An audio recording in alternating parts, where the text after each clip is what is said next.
Yo, what's good, family? We're back for another episode of the Dear Fathers podcast. I'm your host, Jesse Alex, also the co founder of Dear Fathers, which is the premier media platform focused on telling stories of Black fathers while providing resources for Black men.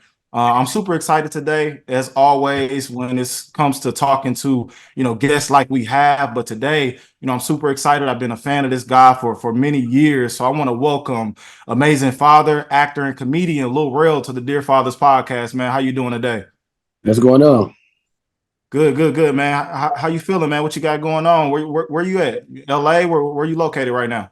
I'm at my home in LA. Okay. Been traveling for the last few months, so it's good to have some downtime and just get ready for the holidays. And I'm a long distance dad, and my kids come Wow. for the holidays, so getting ready for them to come here from Christmas until they get back to school in January.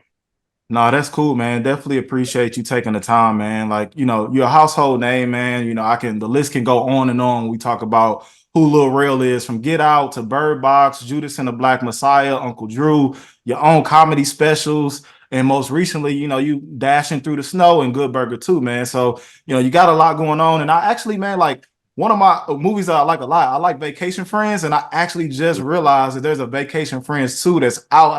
I didn't know it came out in Yeah. 2023. So I'm gonna check that out, man. But you've been in a lot of things. You're a household name. You have what a lot to be considered a very established career. So I always like to ask from a journey perspective, man. I know you probably feel like you haven't reached your peak yet, and you still have more to go. But what does that look like for you, and just like elevating your career even more, and like what's next in terms of just getting to the best you as a actor, a comedian? Like, what's that look like? I think with anything in life, you just continue to just progress. And like for me, I don't it's not a ceiling of anything. I know for me, next is a very important is to do more things for my production company. I had a movie come out this year called The Meal that was one of the first features from Relevant Productions, and it's on Hulu. But just more into that, I'm gonna direct a lot more. That's something I'm about to really get into. I'm very excited about that. So it's Mhm. projects in the pipeline that I'm directing, documentaries and feature films. Mhm. And just honestly, it's I'm this is the dream job, so I'm doing whatever category of anything I could do in it. So I Yeah. honestly, the sky's the limit. So Mhm. it's but I'm learning more in the last few years more about the business of show business. And Mhm. so, just having dreams, aspirations to own a studio someday and things like Yeah. that. So I'm very much, but I'm very grateful that I'm extremely in the game. You know what I mean? Like it's Yeah. hard to get to break into this and to just say, hey, I want to direct and I want to do this and do Yeah. that. And I've been very blessed and grateful to be able to do whatever ideas I have, whatever I want. I just been doing kind of whatever I want. Yeah, no, that's a blessing, man. And I'm, like I said, I've been a fan for a while. One thing, man, I'm gonna say this: I'm jealous of people who got names that they can just tie so seamlessly into stuff like relevant entertainment. Like my name's Jesse Alex, man, so my name don't really translate like that. Like Kevin Hart got Heartbeat Product. It just all makes sense. So I think it's cool how people could just kind of tie their names into I stuff. mean, look, you got two first names. That's what you should I have called your know, right? production. Well, I Two, can't do nothing with that, two man. first name. Like. As I'm saying, you should have called it two first name productions. Jesse No, that's cool, man. But even, just kind of get into like everybody knows who you are, man. But again, our platform is just about humanizing that the comedian, the actor, who Lil Rel is. So like, taking it back to just like your upbringing. Tell us more about that, man. What was that like for you? Did you grow up in a two-parent household? Like, kind of tell us about your upbringing and like your, how you were raised and things of that nature. Well, I grew up definitely in a two-parent household, which I mean, to say definitely, especially being from the west side of Chicago, it wasn't normal. Yeah. But it was a beautiful household. You know what I mean? My mother and father stayed together all the way until my mom passed away. Our Christmases was us building our own ornaments and Okay. going to church on Sundays. And we're a tight-knit family, not even just with my parents, but my aunts and my uncles. Mhm. I was raised really village raised for real. You know what I'm saying? Me and my cousins and my brothers. And so like even just now the way our family structure is, I joke with studios all the time. Like when I have projects coming out and they be like, yo, you want to do a screening in Chicago? I'm like, yeah, if we do that, we need our own theater. So whoever you Yeah. got coming to see the movie, my family needs literally his own theater. and they so supportive. They'll show up with Lil Rel shirts on. They'll fly out to Mhm. LA for stuff. But I've always had a very supportive family, really close with my mom. My mom was so very encouraging on doing stuff with the arts, and my dad is a very artsy guy too. So it's a very it's two people who didn't even know they had the gifts to do this, but they Mhm. let us know that we can do it if we wanted to. But Mhm. I'm like one of the first people in my family to truly step into entertainment. It's a family to this day full of educators, Yeah. full of educators. Like everybody, my cousins and them now, they all principals and educators. So yeah, we're a family full of educators. But I'm the only one that's like, I guess I'm gonna do comedy. They're like, comedy? Why? uh, but I love them for that though, because at first there was like disputing it, and then Hmm. by the time I got my first deal and I was moving to New York, and they threw me like this dinner, and all the elders apologized for not believing. You know what I'm saying? Yeah. I love my family for that. To this day, they didn't have to do that, so that's really Right. dope. No, that's what's up, man. I like what you said about, your mom and dad not necessarily coming from a background of, not having taken a journey like you, but they still supported you in those ways. And I understand, like, when you're doing things that's like outside of the box, that creative like journey, man, like everybody not really gonna feel it until you kind of like make it a little bit. But when was that moment? Was it signing that first deal and going to New York when you really felt like, all right, you made it, or what was that moment for you? Like, where you really felt like, all right, this is really what I'm supposed to be doing?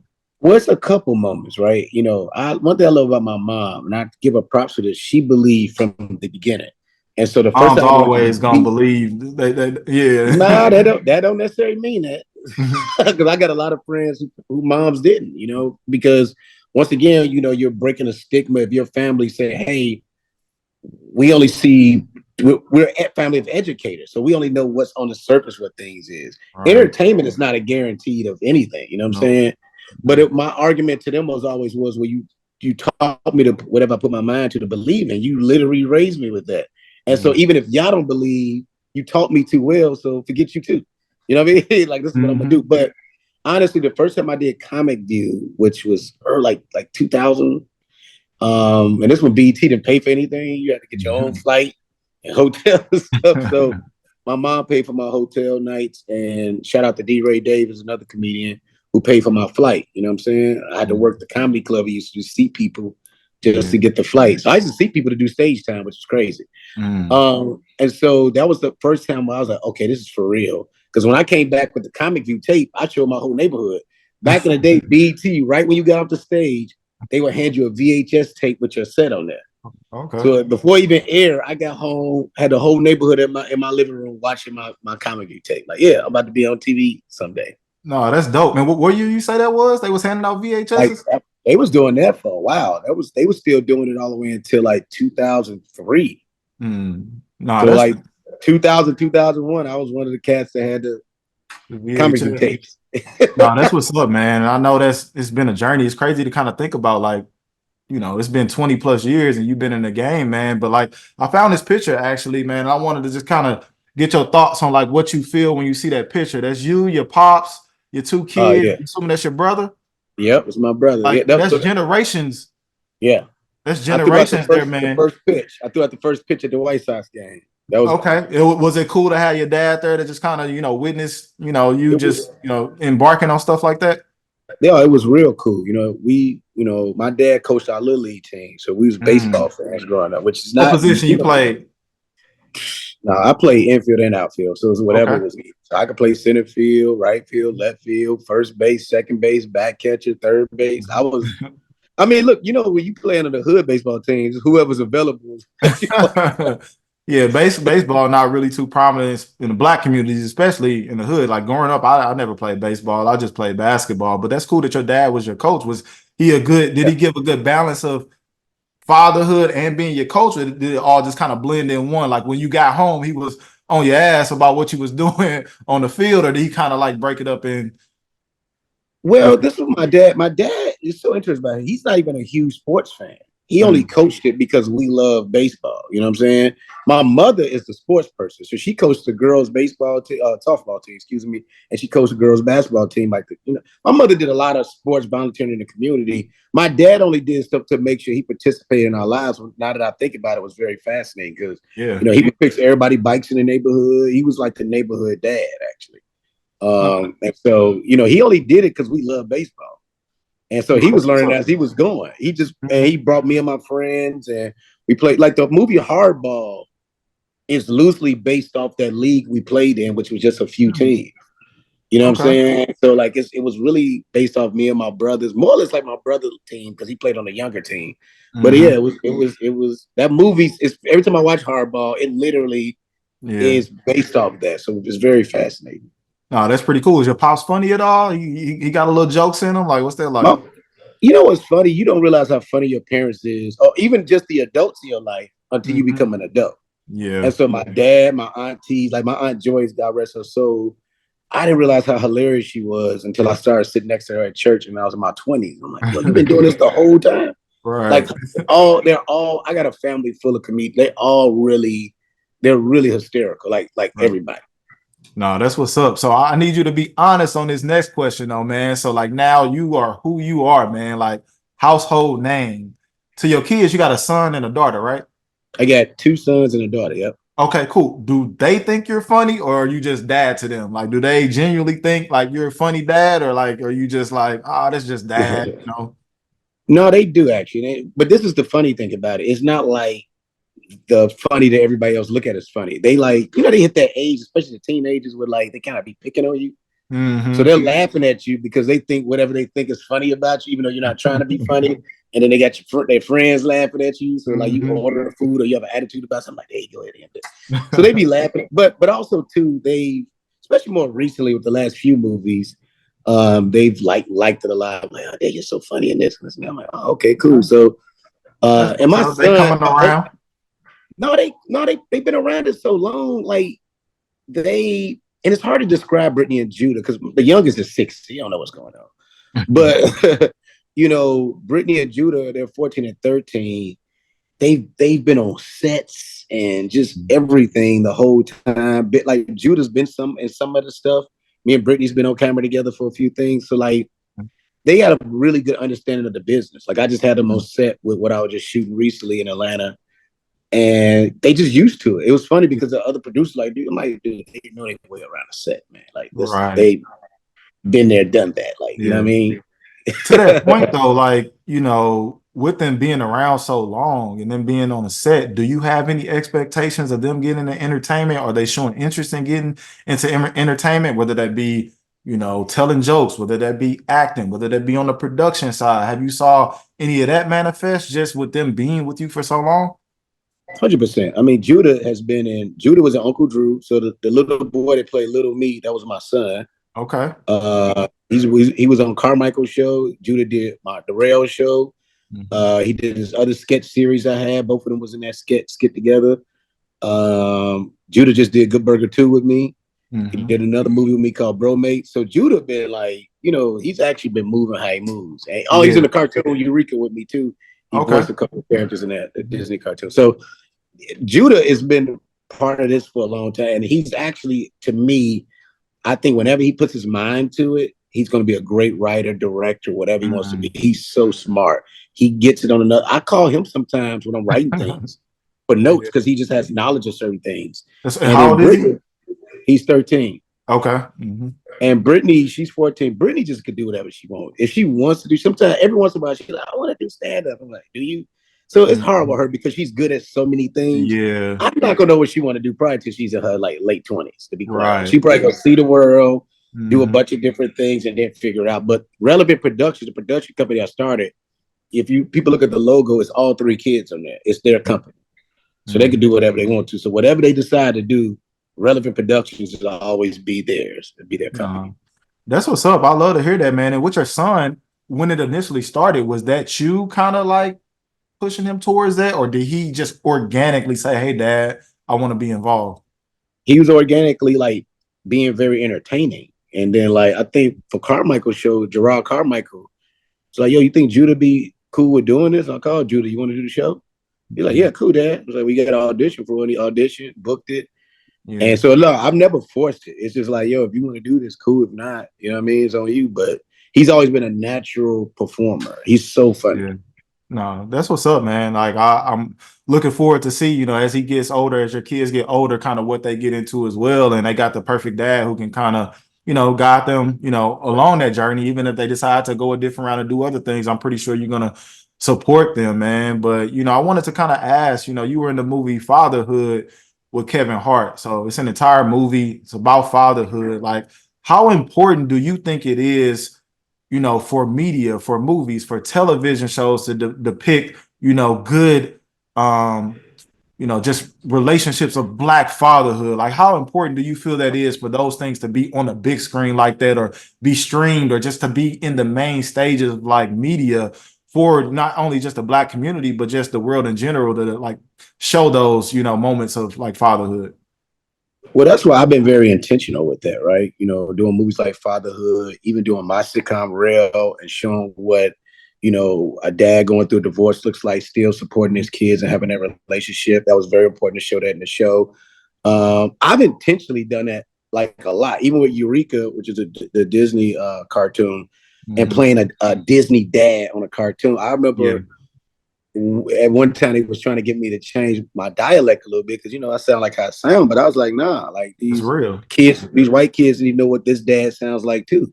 You Yeah, know what I'm saying? And this is what a dad sounds like. I don't have to sound like who you hire. And right. I'm a dad. So guess what? I gotta change my voice and sound like, but this is what a dad sounds like. And so like I've been very intentional about that. And I think it's so important for us to display that even more. Like even in my stand-up, I make sure the material I talk about being a dad is so Yep. important. You know Mm-hmm. what I'm saying? And so, I look at somebody like Steve Martin, right? Who I think has done a great job at portraying these fathers in these movies. And Mm-hmm. that's my goal, really, is to like at Okay. some point, and maybe even more sooner than later, like some of the stuff I've been picking up. Even with the movie The Mill, it's a sci-fi thriller, but it is based off him wanting to be a better father than his father was to him. You Mm-hmm. know what I mean? And so, like, I've been doing stuff very intentional, but like, man, like, if I ever get a chance to do my Father the Brides and stuff like that, I can't Yeah. wait to do that. You know what I'm saying? Because I think it's so important to just display. And I think, we want to get to the point where we don't have to say Black fathers. Yeah. That's fathers. Mm-hmm. You know what I mean? Because to be honest with you, I think Black dads are the best dads. To be Oh, for quite honest sure. with you, I think like We they've got the created sauce, this got the weird. swag, got the, just all. Well, we're there. A lot Mm-hmm. of times we've been depicted as these lousy Mm-hmm. baby. That's not true. Yeah. Some of these fathers that have all the money, these white fathers, not even like paying attention to their kids, not spending time with Right. them. One thing of Black fathers, sometimes they got no choice but to do is spend time. Right. Like, even if you can't do all the other stuff to like make up for it, you gotta spend time. And so, like, even for me now, it's big to portray spending time with your kids, and especially when you're long distance dad, because that's another level up, right? It's like, oh, Yeah. you really have to figure out. I remember when I went through my first divorce. I don't think it was divorce, but like that was the divorce. It was how lonely it was, and I had to adjust not putting my kids to bed every night, and that was tough. It was like ridiculously tough. I think that's one of the things we don't talk about a lot is Mm-hmm. from the dad's perspective in transitioning into being a long distance dad. Yeah. And it's not easy. They think we all like, oh, we just living it up. Like, no, I miss the Miss structure your I set kids. up. Yeah. And Mm-hmm. so, I have to figure out how to move my life in that way. You know what I mean? Like sometimes even to this day, like when they're gone from this house and it's just me here, I sleep in everybody's rooms. Yeah.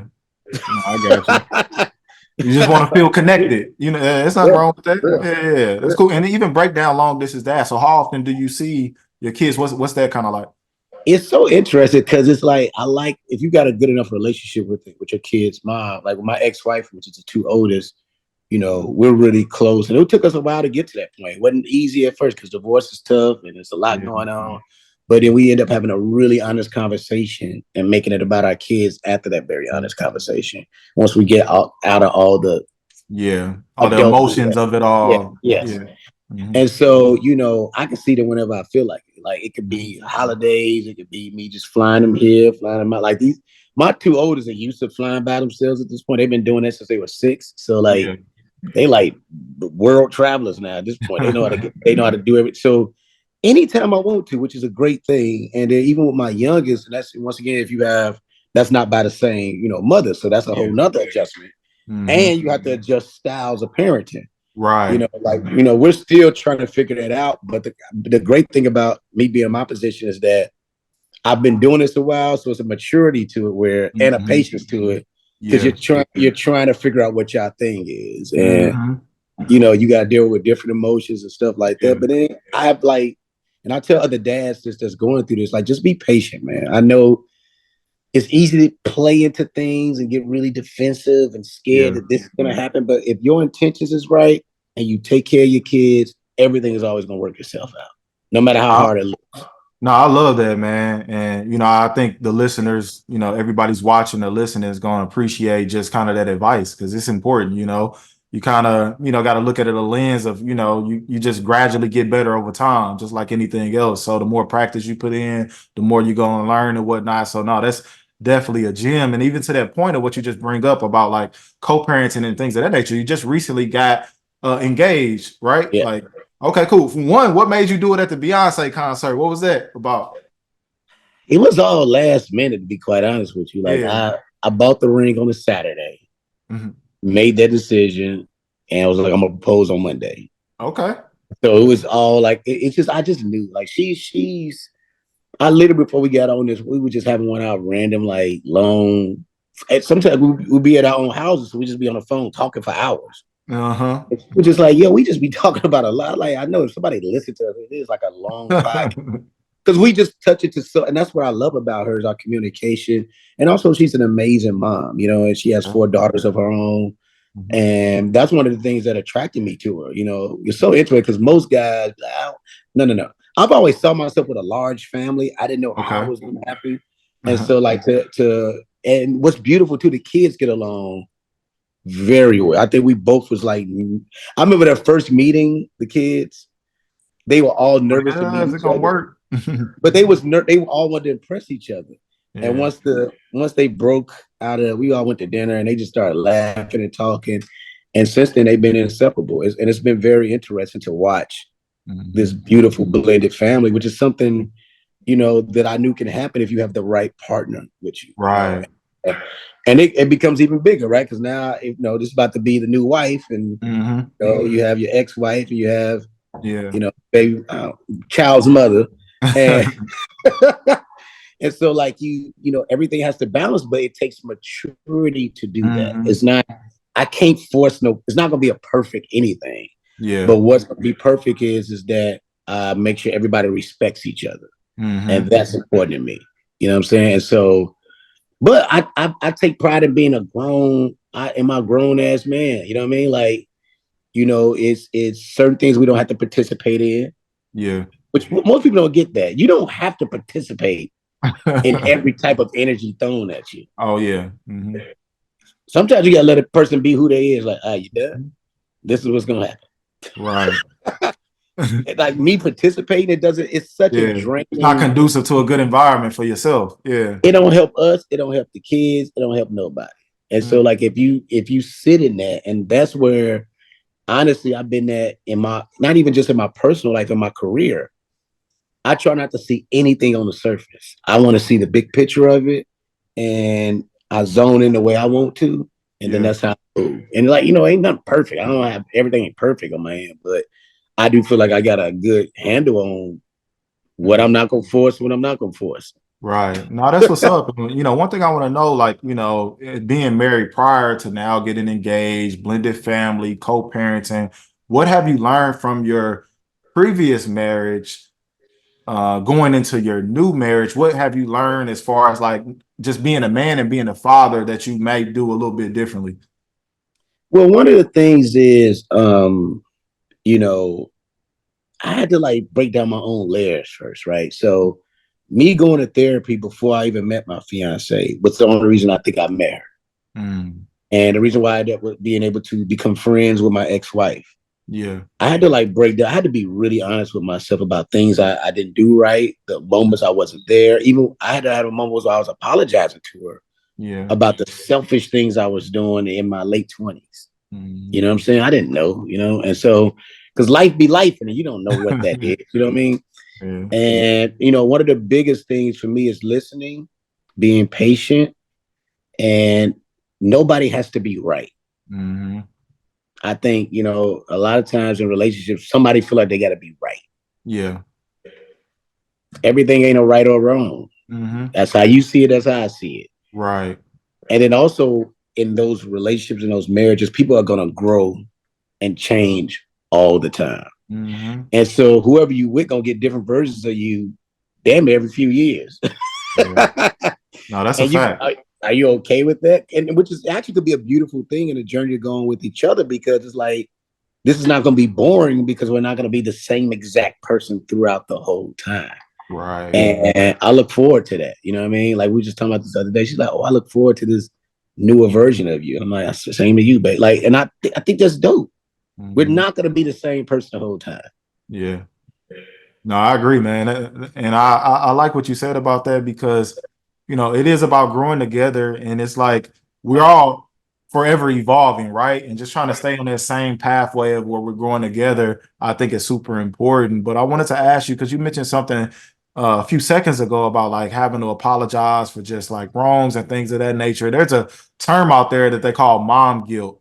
But we like to talk about dad guilt here at Dear Fathers, where it's like, you're an actor, comedian, you're on the road, you might miss out on certain moments. Do you ever feel any guilt as a dad when it just comes to like those things? And how do you navigate those feelings? And if you do feel that way at any moment? That's a great question, actually. I felt a lot of that in the beginning of, when I moved to New York for my first series and I was going through a divorce. It was tough. I felt a lot of dad guilt. Um, I don't feel it as much anymore because I had to adjust to. And, let me get a props to somebody real quick. Mama Tina, Miss Tina knows Beyonce Okay. mama. You know, I didn't realize I was missing like a month. Like my mom been gone since '09, and I didn't realize I was missing that. And one day out the blue, she just texted me like, "You are such a great dad. You should be proud." And there was no Father's Day, nothing. And I just started bawling. But Yeah. I didn't realize how much I needed to hear that, because guess what? It was a lot of guilt, because I feel like, and sometimes you overcompensate with things, right? You buy them more stuff, Yeah. whatever they ask for, you get it and do all that stuff. And I had to stop doing that because I'm like, well, just make it up with time, Yeah. which is why, like, to be honest, in this generation, it's kind of no reason to be a deadbeat dad for real, Yeah. just because you could FaceTime them when you want to. You know what I Uh-huh. mean? Especially at an age where they can communicate with you. You know what I'm saying? Right. Like, when they're younger, it's still like foggy. They talk to you a little bit and walk away, start playing. You're like, all right, well, I got my 3 minutes. But when they're at that teenage, just take time and talk to them. Like, they get out of school, how was school today? Mhm. Even listening to, one thing I loved about my mother, and my dad, they would listen to my little school problems like it was real. You know what I mean? But it gave me a sense, at least somebody's listening to me, or feel like whatever I have to say is important. And so I make sure I do that with my children. Like the dad guilt is not there anymore because, Mhm. I had to stop looking at things on the surface. Yeah. You know what I'm saying? It's like, yo, I'm doing the best I can. Yes, you can. Nah, I'm that's doing all. the best I can. And that's all you can do, man. And even to your point, shout out to, Miss Tina knows. We actually met her out in LA. We were part of one of her documentaries one time, a beautiful soul. She was great to be around. So yeah, it's funny that you hear that she sent you that text because a lot of times, just as men, sometimes we just need a little text like that to know that we doing right. You know what I'm saying? Like a lot of times we don't get that acknowledgement. And so Well, for I'm gonna some, say this real quick. Let me give my fiance some props too, because she does that a lot, right? And I remember telling my ex-wife that was one of the things where, like, because when my mom died in '09, you know, and I remember she told my fiance that she was like, "Well, you're a lot softer with her." Well, Mhm. she's softer with me. You know what I mean? Like I felt like I couldn't even be as vulnerable if I wanted to, because I felt like you was looking at me like I was less of a Yeah, man for being overly emotional about things. yeah, Like, you know what I mean? Because like when you lose a mom or a parent, you do fall into this little kid space where even your tears, your crying sounds like you're a child. Yeah. And so if somebody's not used to hearing that from you, they don't Mhm. know what to do with that. You know what I'm saying? And one thing I love about my fiance is I've been able to be very vulnerable with her, but I don't feel like less of a man after being vulnerable with her. You know what I'm saying? And that Yeah. was big to me. So like she's like, yeah, you're a lot softer with her, but I'm like, I am because she's softer with me. Mhm. Because I've been in these situations, especially like being from Chicago, where like you'll date some women who almost compete with hardness. Mhm. And it's like, damn, like if you're gonna talk to me like another guy, how you think I'm gonna talk to you? Nah, trust me, I'm I just feel being you. straight up. I'm from St. Louis, so it's kind of the same thing, man. And like, it's important to have that space where you can be vulnerable with your girl, man. But like you said, a lot of times, they might look at you as less of a man. So I do think it's super important that you can have a safe space within your home where you can talk to your fiance about just your emotions. But hold on to that too. We have to be the same way to them, Hmm. right? And we're all breaking these ceilings of what we've created in society about, and it's so many levels to it, right? You know what I mean? Like we're like, if the way they see men, the way we see women, right? And so like Hmm. I had to create a space too where I could let her be vulnerable, Yeah. No, I and she always say doesn't feel this. like I'm gonna throw it back at her. So it's a very, so it's a, but that's what makes this relationship different from me. Mhm. We've even we have some tough moments. The way we talk it out has been very beautiful to experience, and some I've never experienced this before in any relationship, in any Mhm. dating thing. Because even after my divorce, I did create my own. You almost create a persona so you won't be hurt no more. Mm. So I was moving a straight player bag. I wouldn't let nobody in. It was just like, yo, all right, whatever. Like, I don't care. Like if you can leave. Like I was always saying I was a gentleman player. Like Hmm. I'll fly you up and fly you back in a heartbeat. Your car outside, like so. And so, like, but it is this thing. Once I started letting those walls down, it's because of going to therapy, and I realized I was putting all this stuff up. It prepared me to be able to communicate better with my future wifey. Now it's like, Yeah. but man, I didn't realize how much I hardened myself because I couldn't show certain vulnerability to Yeah. other women before, and it made me even harder than what I wanted to be actually. No, I love that, man. And even you talking about therapy, like I said, our platform is big on just connecting Black men to mental health resources. And it's super important for us to just be able to unpack, be vulnerable, and then just kind of, like you said, peel back those layers, right? We all have various layers depending on how we were raised, what, trauma we've been through. So, I think it's super important for us to be able to just have spaces and where we can feel comfortable in doing so. And I just want to ask you, like, with having three kids, a blended family, like what's your approach, or do you have a different approach from raising sons versus raising daughters? And what's that look like for you? Yeah, it's gonna have to be actually. Like, she has four gorgeous daughters, and they at that age where, guys, I've been doing stuff in my stand-up about it in a way. Like the last Mhm. special, I kind of talked about it. It's like it's really the age range of 14-year-olds to like 25-year-olds. They all the same guy. And it's like, these dudes, man. And so you have to find your approach where it's not controlling. You're Mhm. not necessarily telling them what to do. It's being able to listen. And if you listen, they'll take your honest advice. And that's the thing too. I think with having daughters, you gotta be really honest with them. Not overly protective. I think you can still protect them. Yeah, I think sometimes you can protect them without them knowing you protected them. They don't have to know how you protect them, but they protect it.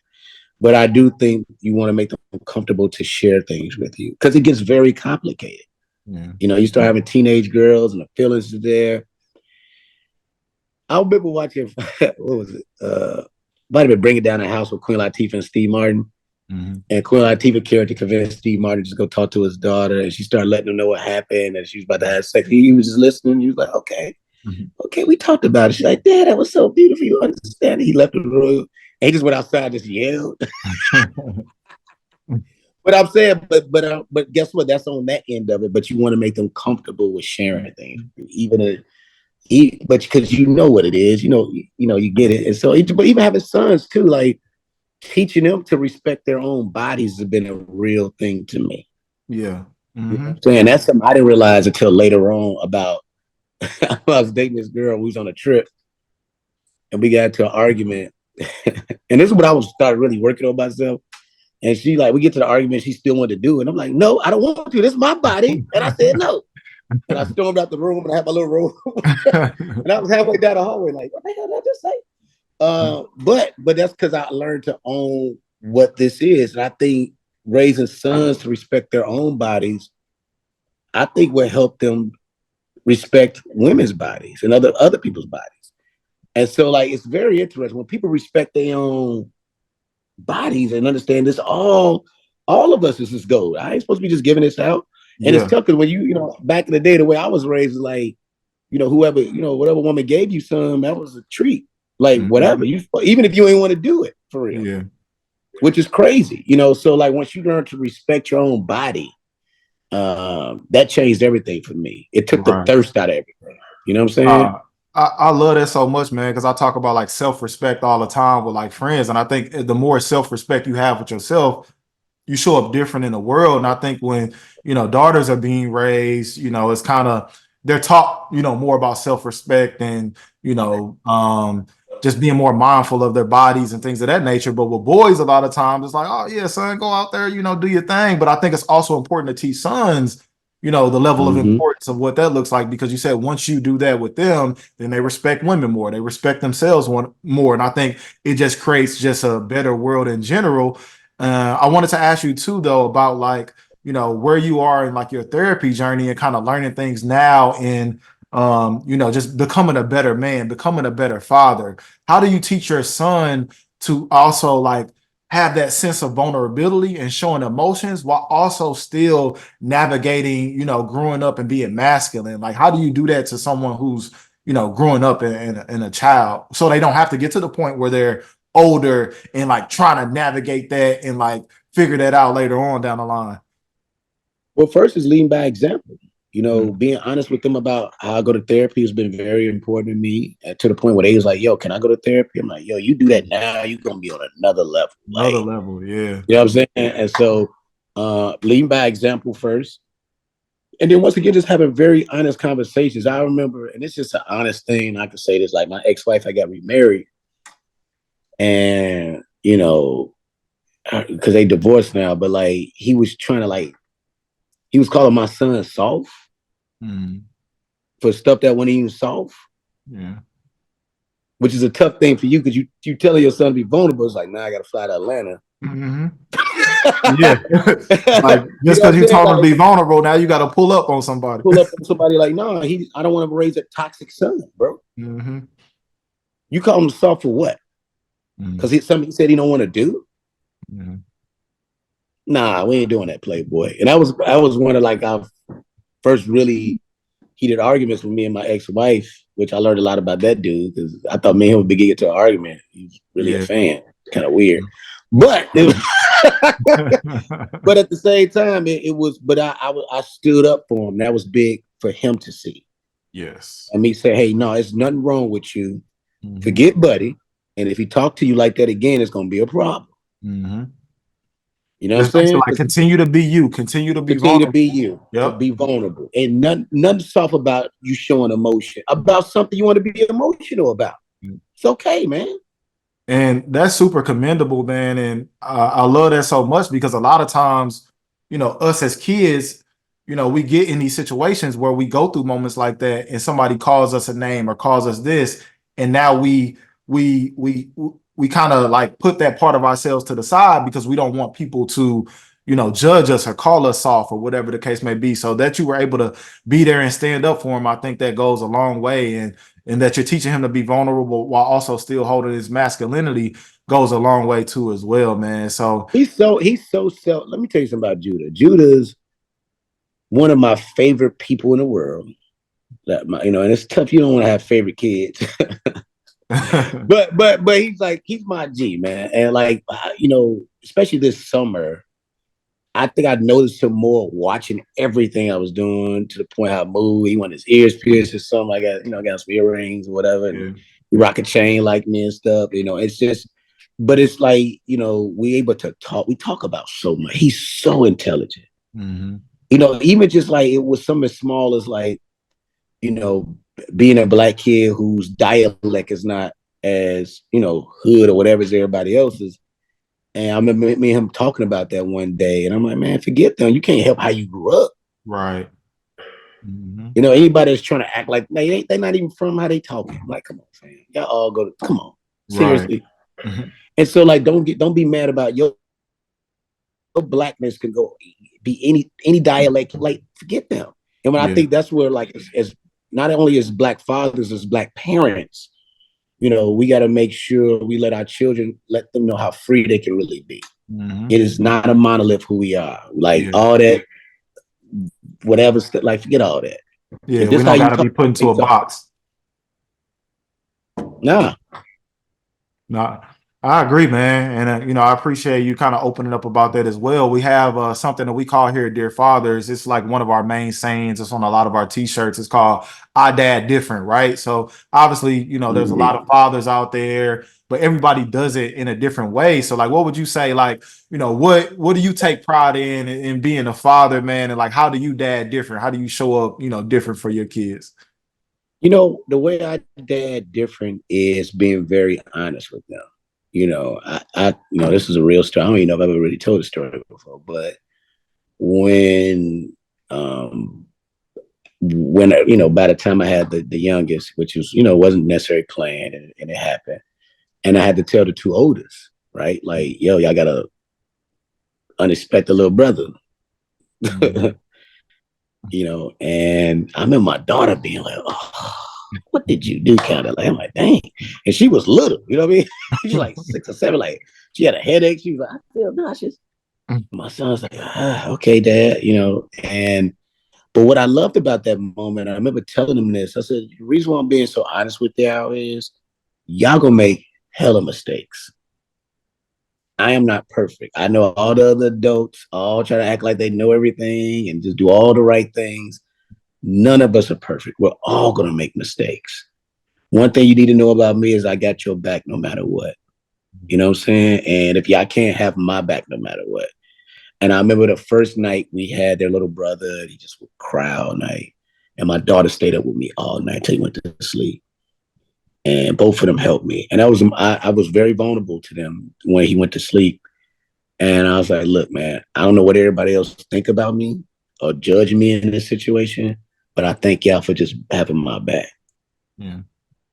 And I think that made us closer. We're a tight knit group because of the honesty of it. It's like, I'm not perfect and you won't be either, but I got your back. And thank y'all for having mine. Right. And I think that's super important to instill in children just because, again, kids are gonna grow up to be adults, and adults, we make a lot of goddamn mistakes along this journey, man. So like instilling that in your kids at an early age, I think that's super dope. And I love that I dad different story, right? Like just having that honesty and having that vulnerability with your kids, creating that safe space is gonna ultimately make y'all closer. So I love that a lot, man. And Because this parents, real quick, parents can make a lot of mistakes of acting like they know everything. I think Mhm. that's crazy. Yeah. And by the time you become an adult, either hopefully you can have a real conversation with your parents and be like, I hate y'all played the perfect thing, but I wish y'all was more honest. You know what I'm saying? Because it would have Mhm. helped me a lot more. But I Yeah. know my mother, my father, when I became an adult, I was able to have very honest conversations with them because I Mhm. had to humanize them too. Oh yeah, for sure. I criticized them as a kid sometimes because I thought they had all the answers. Mhm. And until you become an adult, you're like, yo, they was doing this at 24. Yeah. Feeding us, trying to figure out that's crazy. Hmm. Yeah. I grew up in a single parent home, so my father wasn't around, and my mom had me at 18, and it didn't hit me till I got Mm, older. I'm like, man, my mom was just a kid. Like, mm, it's crazy to think about. She did a great job raising me, but it wasn't until I got to an adult where I really kind of put everything in context, where it's like 18 years old, having a son, doing it, basically as a single mother, like, yeah, so you just got to kind of humanize. We're all humans at the end of the day, whatever our titles mm. are, whether it be mom, dad, brother, sister, uncle, we're all humans. And I think, that's the biggest thing about this platform and what we do with the podcast is just wanting to get to the human side of who you are, man. And I think you've let the audience know, let the audience into that, man. Like you there's a lot of layers to your story and your journey, and I'm excited to see where those things can go career wise. But then your journey as a dad, with your blended family, man, I appreciate you for coming on here and like just telling your stories, man. This is really just a platform to give people like yourselves flowers as a dad, right? As a black man, because a lot of times, when you talk to, it's always about what you got going on and what you're doing in your career, man. But we really just like to get to know our guests as people, man. So I'll say that I'm truly grateful to be having this conversation with you today, man, and just getting to learn more about you, man. It's been very therapeutic for me. Oh wow, I appreciate it. This is really fun. I think honestly, one of the reasons why I wanted to do this because I've watched other interviews, and I think that's Okay. really dope what you guys are doing. I think it's really dope the way y'all travel the country and doing these events everywhere, and Yep. it's very important. And I think it's just for me the route I want to go in my career and my life. It's just being very honest, man. Like and hopefully helping everybody else with my story and being vulnerable. I mean, Mm-hmm. even some of the next specials is going to get a little more personal than I've ever been. So Yeah. it's gonna be crazy. Nah, I Yeah. love that. I'm looking forward to the next specials. I love comedy shows. I love watching. I love your specials, man. I always like when the specials can tie in that realness to who a person is, or a realness to like how you were raised and how you're getting through your generational traumas, or who you are as a dad. So tying that into comedy, man, is very therapeutic for me to watch and just sit back and laugh, but also learn at the same time. So Yeah. continue to do what you're doing, man. But before we get out of here, we got just a few more things. I want to play a little TV dad trivia with you, man. Like our thing is Okay. fatherhood and culture.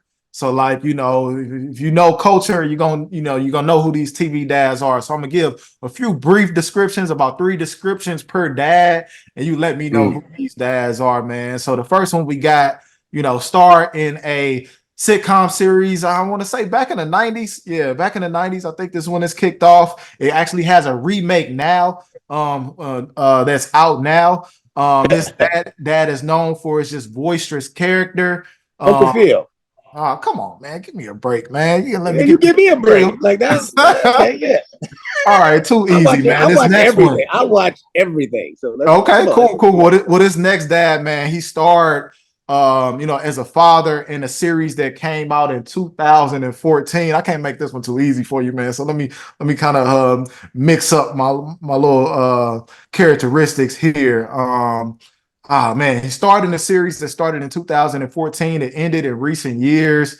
This dad, was a guy who was in the streets of New York, but wanted to kind of change his life and go on a different path. He was unable to do so. He had a son who kind of annoyed the entire, viewership world, just in his relationship with this father. Oh, Is it's that a about ghosts. ghost? There you go. Yeah, man, you got it. Okay, so that's our first time doing those, TV dad trivia, but you got 2 out of 2. That's cool, man. I appreciate you for tapping into that. And before we get out of here as well, man, we do this thing where we have all of our guests just kind of write a hypothetical letter to their father. So if you could, Mm. starting with dear father, if you can say something to your father, starting with dear father, what would you say? Dear Father, first of all, thank you for your sacrifices.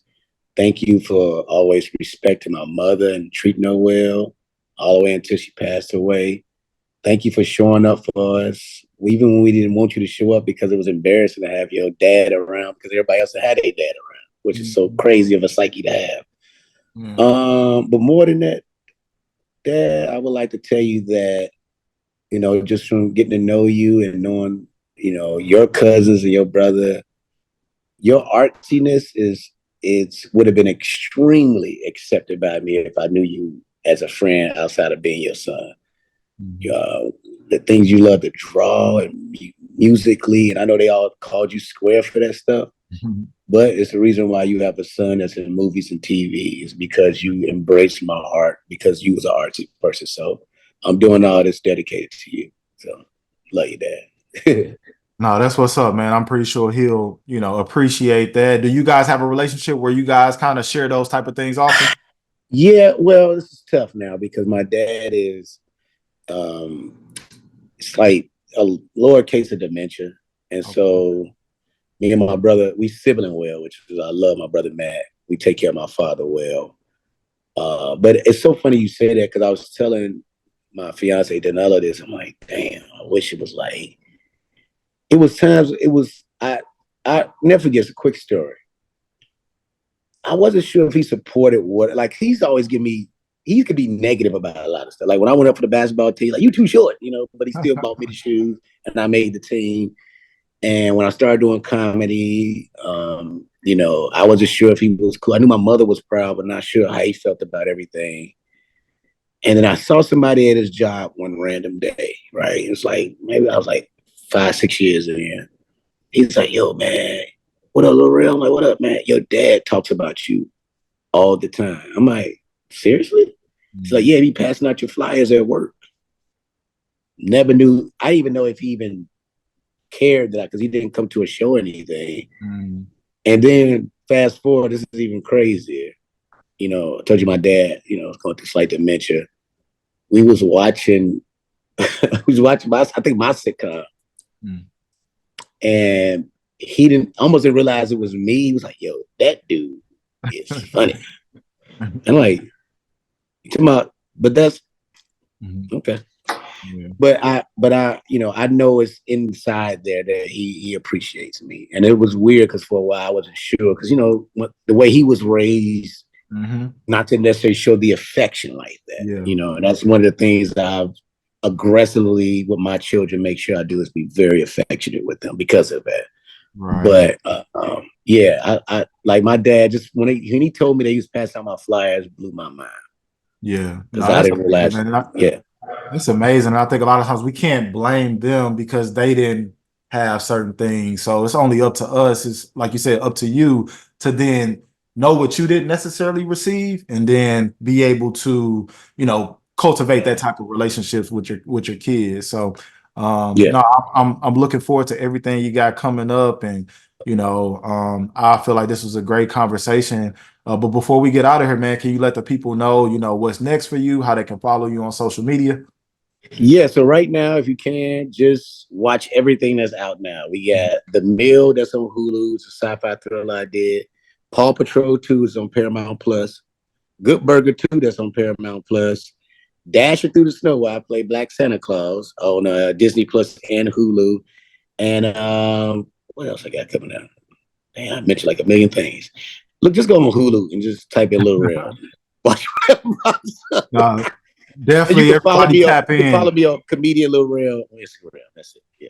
Definitely everybody tap in. I've already watched Good Burger 2, Dashing Through the Snow. I got to check out the other ones, and then I got to watch Vacation Friends. Like I said, Vacation Friends too. Yeah. In the beginning, I got to check that one out. I like the first one, so I'm gonna be sure to check that one out, man. But again, we thank you for attending another episode of the Dear Fathers podcast, man. It's been great to connect with you, great to talk with you.